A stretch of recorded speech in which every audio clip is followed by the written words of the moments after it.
Now is the time in our service where we enter into our time of meditation. Today's meditation is going to be one of empowerment. So I invite you now to just gently close your eyes or find a spot to gaze at on the floor.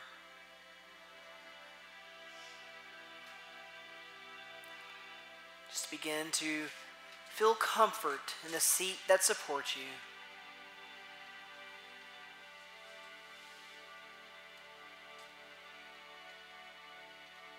Allowing your feet to gently root to Mother Earth, feeling her power course through your body.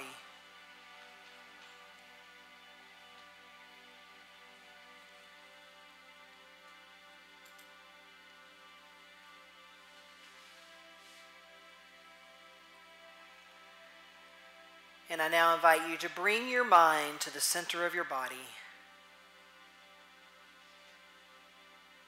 the area of your solar plexus, the seat in the home of your power.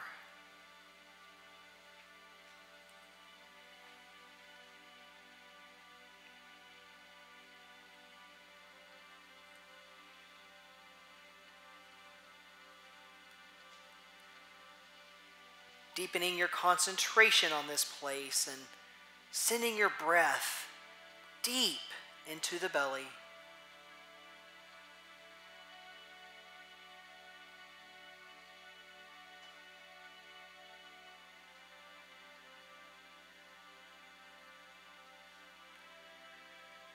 And as you breathe into your power center, you begin to feel and to see a warm golden light.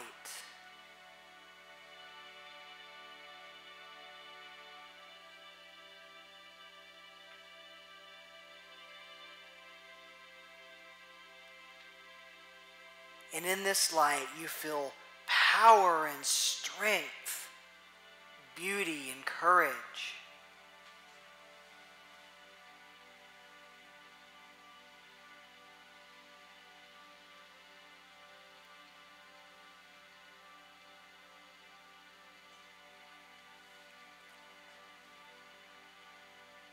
And as you concentrate on this light, you notice that it begins to grow brighter and to grow larger.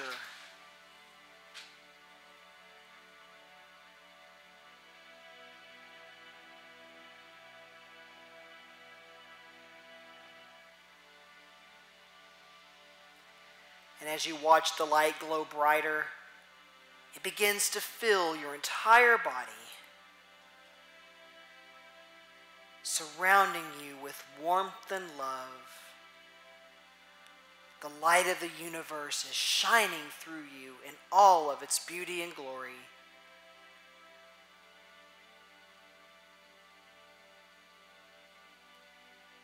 This light of life, this light of love, and this light of strength.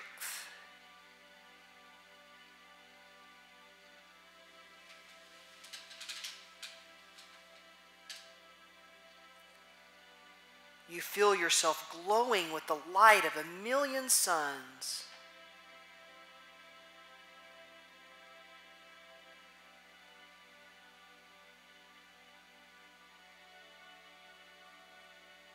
Immersed in this beautiful, wonderful glow,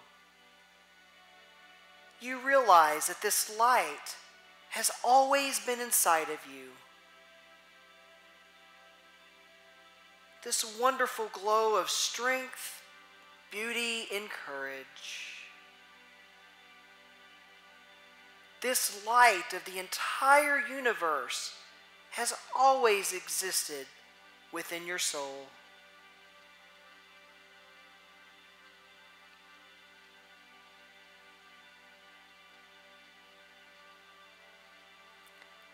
And as we prepare to enter into a moment of silence, I invite you to feel yourself not in the light, but as the light.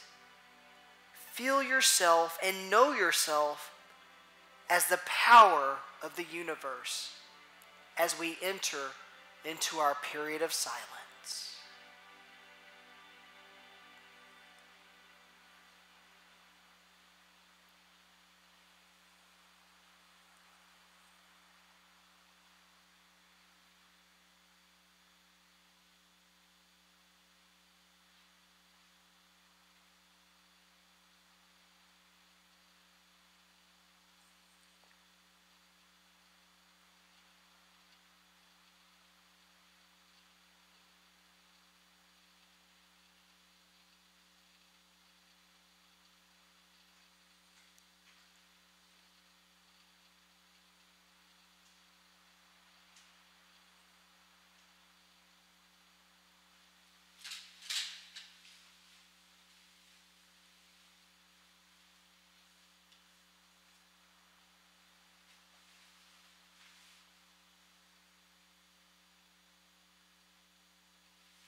I invite you now to slowly and gently begin to bring your third eye back to the focus of now. Bringing the breath back into the body.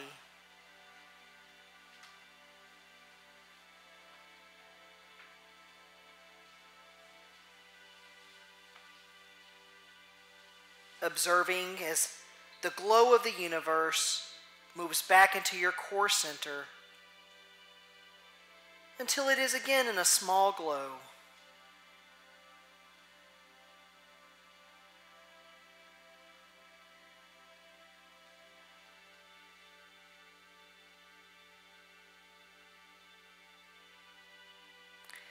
And even though the glow may no longer be visible to your physical eye, your entire body reverberates with that strength, that beauty, and that courage.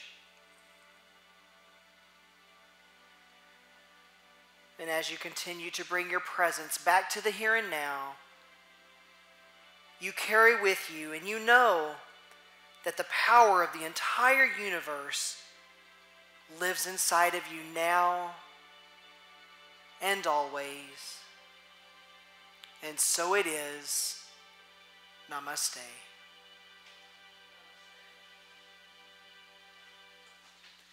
And we now continue to claim and to know our power as we move into our time of the New Lord's Prayer. You wrote, Pete? So anyone that might be tuning in for the first time, that was Pete Calgaro, our music director here at the Unity of Madison, and he is amazing, and we are so grateful to have him, and especially for him saying yes and his willingness to be here to join us today. So I'm Reverend Evin Wilkins, for anyone tuning in that I may not have met, and I am the minister here at the Unity of Madison, and I'd like to thank you for tuning in with us today. So today, I don't know, I am wearing, admittedly, as you probably noticed, I'm not wearing a tie.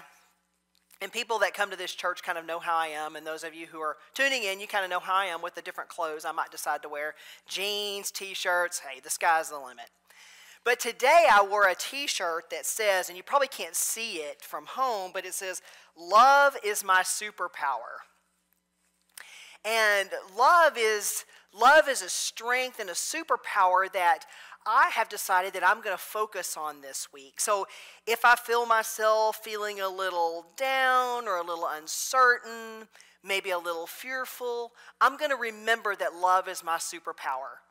And I'm going to remember that for myself, and I'm going to remember it for everyone else.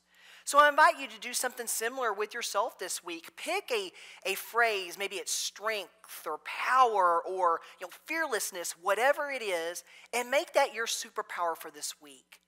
And anytime you might be feeling like, I'm tired of being indoors, or I'm a little afraid with what's going on this week, remember your superpower.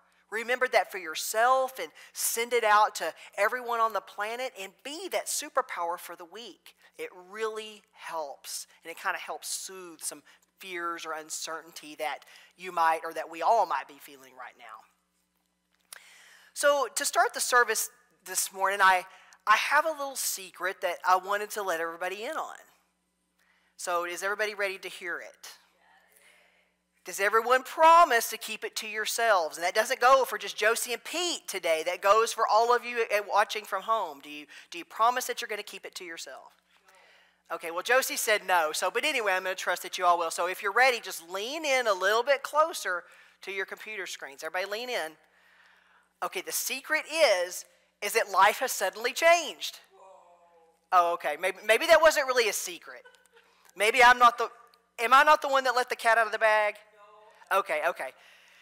So apparently everybody already knew that. Life has changed, and it didn't even have the courtesy to ask us if it was okay, if we wanted it to change, did it? It just went and it did it anyhow without any kind of discussion or consultation on our part. There we were, just kind of living our lives, just kind of minding our own business and going through our daily chores and activities. And it goes and does it We were plucked out of our world and just thrust into another. At least that's how I feel. And it's a world that I don't recall being asked to thrust into. I don't know about anybody else that's out there. Now, there's one thing I have to say here. Whoever chooses, now as we've been going through this season of Lent here at Unity of Madison, we have been using, and I don't have it here with me this morning, but we have been using our Unity Feast or Fast booklet from this year, 2020. And I'm going to say whoever chose the feasts and fasts in that book were right on. Because the stuff we have in there this year is excellent to place into our spiritual toolboxes. And it's at any time, but especially during this time of what I like to now refer to as strange change. Kind of rhymes a little bit, but it's strange change. So this past week it talked about fasting from being rigid. See what I mean about fitting in with what's going on right now. And I think any of us who are rigid have officially been forced to stretch lately. Wouldn't you say? We've been forced to stretch and to come out of that comfort of maybe being so rigid and so, just fixed from wherever we are. Now in our booklet, Reverend Tony wrote this section, and she mentioned, when I stand like an oak, anchored to one idea, my own idea of how things should be, I can set myself up to snap and fall when things don't go the way I want or expect. Being rigid and convincing myself there's only one way to arrive at a good outcome does not serve me or others who count on me. So I'm sure most of us think that the only good outcome from all this would be for it to never have happened in the first place, right? All this COVID-19 stuff.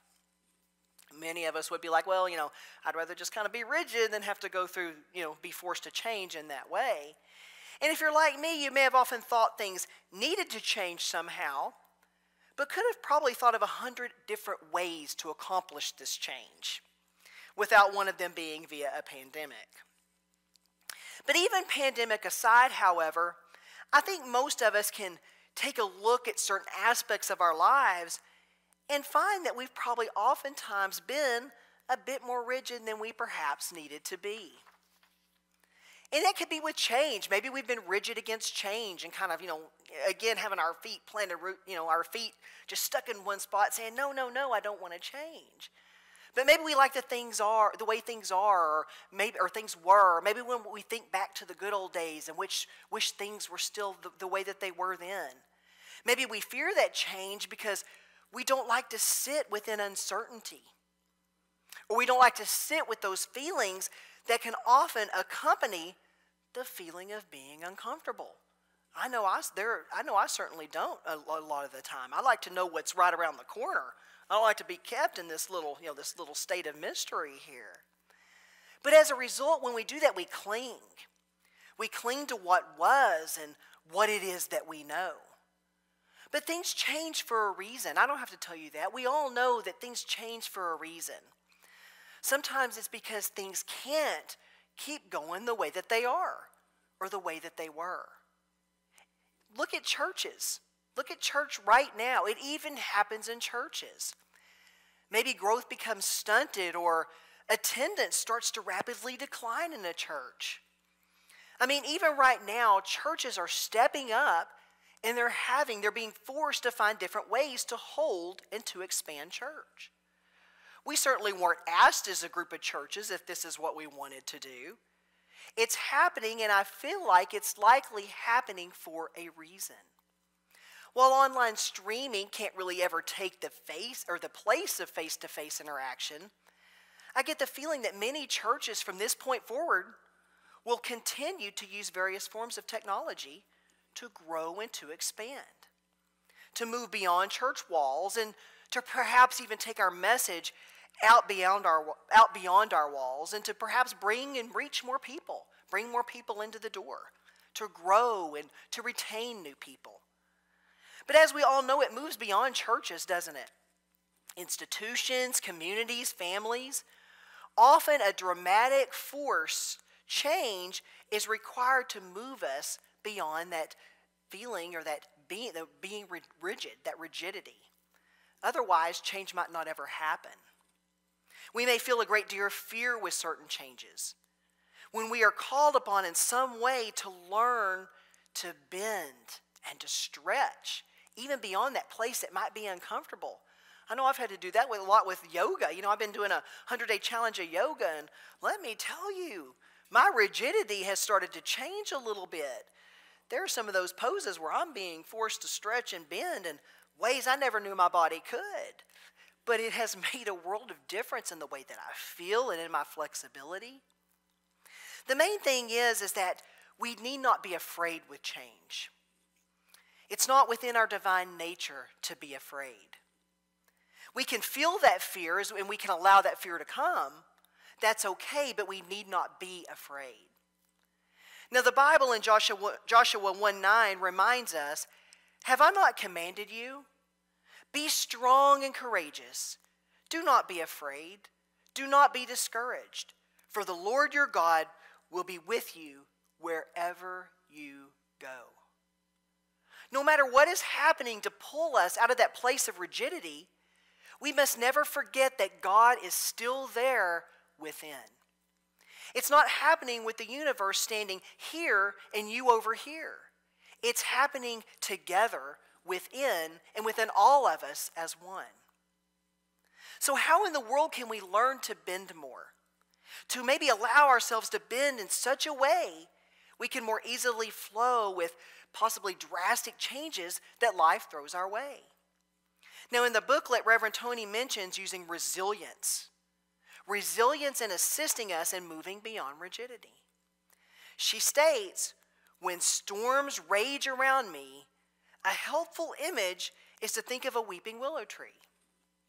Named for its boughs that cascade to the ground, the willow spreads a mass of strong, smaller roots underground, as far as 3 times its width.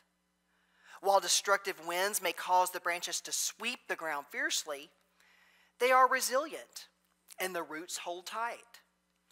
The willow's roots are open to receive nourishment from all around. Like the willow, I am open to receive divine ideas and guidance in an unending flow. I receive whatever may best serve in every situation. Being flexible and resilient, I spring back from all adversity." Now the Tao also teaches about something very similar and teaches about change. Stiffness is a companion of death. Flexibility, a companion of life. An army that cannot yield will be defeated. A tree that cannot bend will crack in the wind. So I think that sounds like rigidity does not serve. Can anybody agree with me on that? So much like the tree, we have to learn to bend and to flow with life. If we don't, our own rigidity can make us feel like we're almost to the breaking point, where we feel like we may just snap and break. And trust me, lately I have seen people all around me bending and being flexible, as I'm sure you have too. It is within our nature, our divine nature, to adapt and to bend and to expand, to flow. We may not always want to. I'm not saying it's always going to be welcome or something that we want to do, but it doesn't change the fact that it is within our divine nature to do so. And look at the resiliency that's popping up all around us. We've been forced to do it, we have, but look at how we are adapting. Technology, stretching ourselves, expanding our knowledge, it's happening all around us. And you know what? Another secret? We're doing okay. We're still moving forward, and we're still doing so in spite of possible feelings of fear or anxiety. We're still doing it. Now, I learned something about myself a long time ago. There are things that I've been asked to do in my life that have brought me a great idea of fear, or things that I felt a lot of resistance to. And I'm sure we've all had those times. I'm probably not alone with that. The first time I was asked to speak in front of a church, Mindy and I loading up our stuff and moving across the country to a place we'd never really spent much time or never even been to, as was Mindy's case. Thank you, Mindy, for being willing. But the thing I learned is that often those things I fear the most are the things that I should do. I've learned that it's the universe's way of letting me know that it's time to grow. It's a universe letting me know that it's time to expand and time to use my wings. And sometimes our fears and our rigidities are calling us into action. They're calling out to us and letting us know, hey, you there, it's time to grow. We don't have to know all of the answers at that specific time or how to right away. Sometimes it's necessary even maybe to go into prayer first, to meditate on it, or just allow it to simmer for just a little bit and maybe start to notice synchronicities that are happening in life and around you. Or maybe just allowing yourself to be open and to just see what comes and maybe kind of listen to what you are being called to do. And when you do those things, you may just find yourself surprised at what comes, at the ways you find yourself starting to grow and to expand and to become less rigid. You'll often find that you are far more resistant and resilient than you ever thought you would be. So now to switch gears just a little bit, I'm willing to bet that there's just a few of us that might be feeling stress right now. And if not right now, maybe at certain times in our lives. But I say now, just, kind of because of what's going on out there, maybe just a wee bit of stress from time to time. But what happens when we feel stress? The body starts to tense up, right? The body tenses up. It's not a welcome feeling. It's outside of our divine nature. But as a result, we can sometimes find ourselves just wanting to get away from that feeling of stress, to just remove ourselves entirely from the equation and allowing us to just be able to move back into that relaxed phase. What if, however, that stress that we're feeling at any given time is just perceived? For instance, stress is not always a bad thing.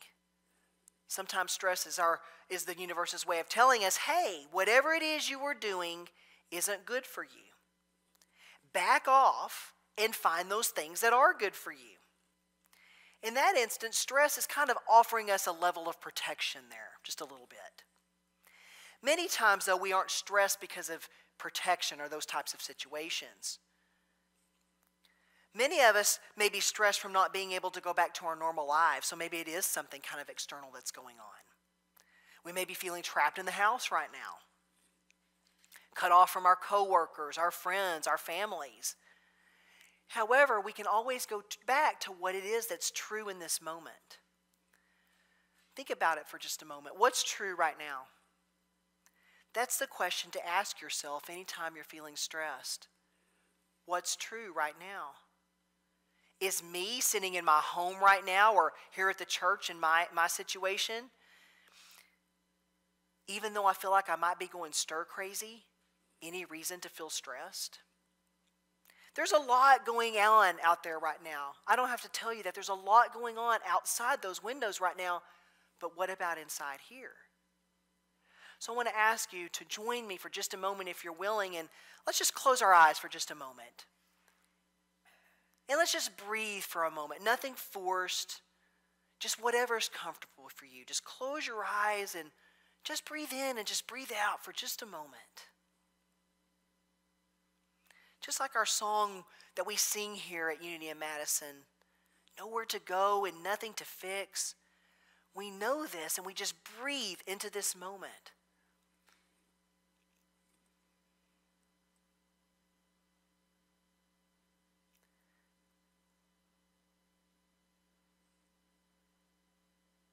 You may open your eyes when you're ready.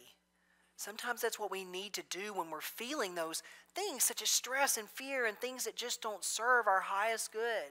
No matter what's going on out there, we can always come back to what's going on in here, right now, and we can know that we are okay.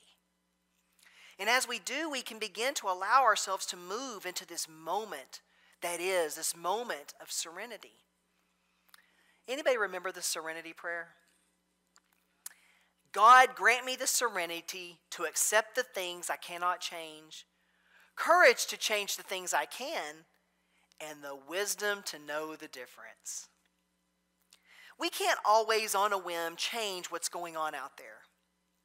We aren't sticking our heads into the sand or throwing on our rose-colored glasses and acting like out there and the things happening out there don't exist. There is a difference.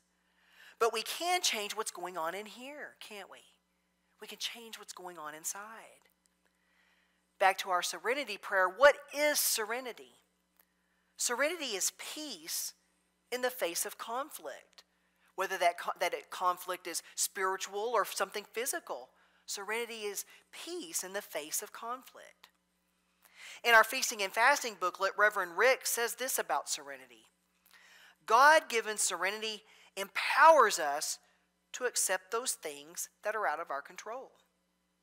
It gives us strength and courage to act in ways that bless all concerned. Today, I choose to feast on serenity. I easily accept the things I cannot change, which being release, one of our Unity 12 powers, and I know what is mine to do to bring about positive change. And you may be saying right now, Evan, we're currently trapped in our homes. How in the world can I bring about positive change right now? Only you can really answer that question.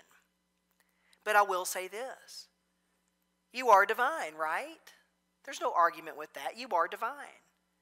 You are filled with the Christ consciousness.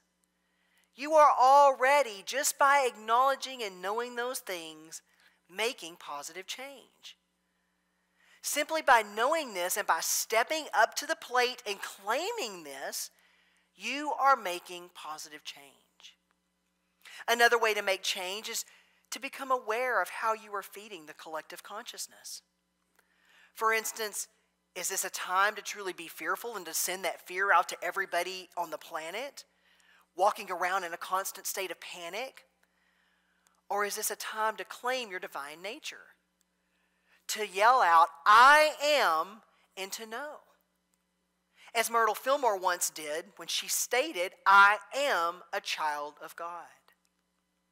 Not a child as in a parent-child relationship, but a child as in having that unbroken connection between parent and child. Knowing that as that child, you've got this amazing DNA inside of you. This amazing connection within that cannot be broken.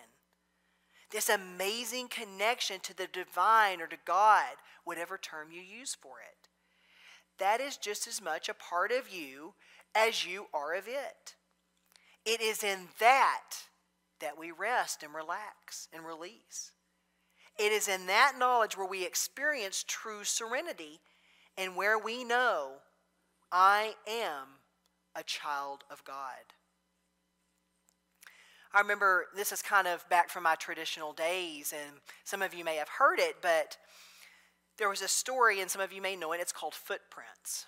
And I'm going to try to remember it correctly from my childhood, but there was a man and God walking together on the beach. And God says, I'm always with you and this and that. But the man looks back, and at times he looks back and he sees at the most joyful times in his life there was 2 sets of footprints. But then he kind of notices that during the lower parts of his life, when he wasn't feeling good and things weren't just working out right, he noticed only 1 set of footprints. So he asked God, he's like, why did you abandon me in my most troubled times? And God says, child, I didn't abandon you. It was then that I carried you. I'm trying not to get choked up about that. That's just kind of yeah. And we may not view God as a source outside of ourselves, but the God within carries us at those times we need God the most. The divine carries us and it never leaves us. It doesn't matter what's going on out there. Corona, Shimona, it doesn't matter. All that matters is what's going on in here. All that matters is knowing that you are a child of God and that there is a bond. There is a connection that can never be separated or severed. You could live in the most lonely, isolated, abandoned spot on this planet. And even then, that connection is stronger than anything you have ever dared to imagine. All you have to do is to know. and to grab onto the allness of life that is happening all around and within you. It is yours for the taking. All you have to do is acknowledge it and to know that you are a child of God. And that God within you is within you wherever you go.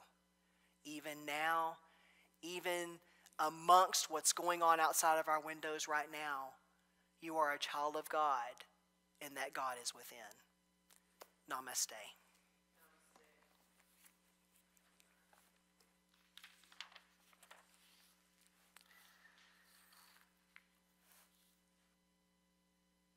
Where we move into the offertory time of our service, and while you're preparing your time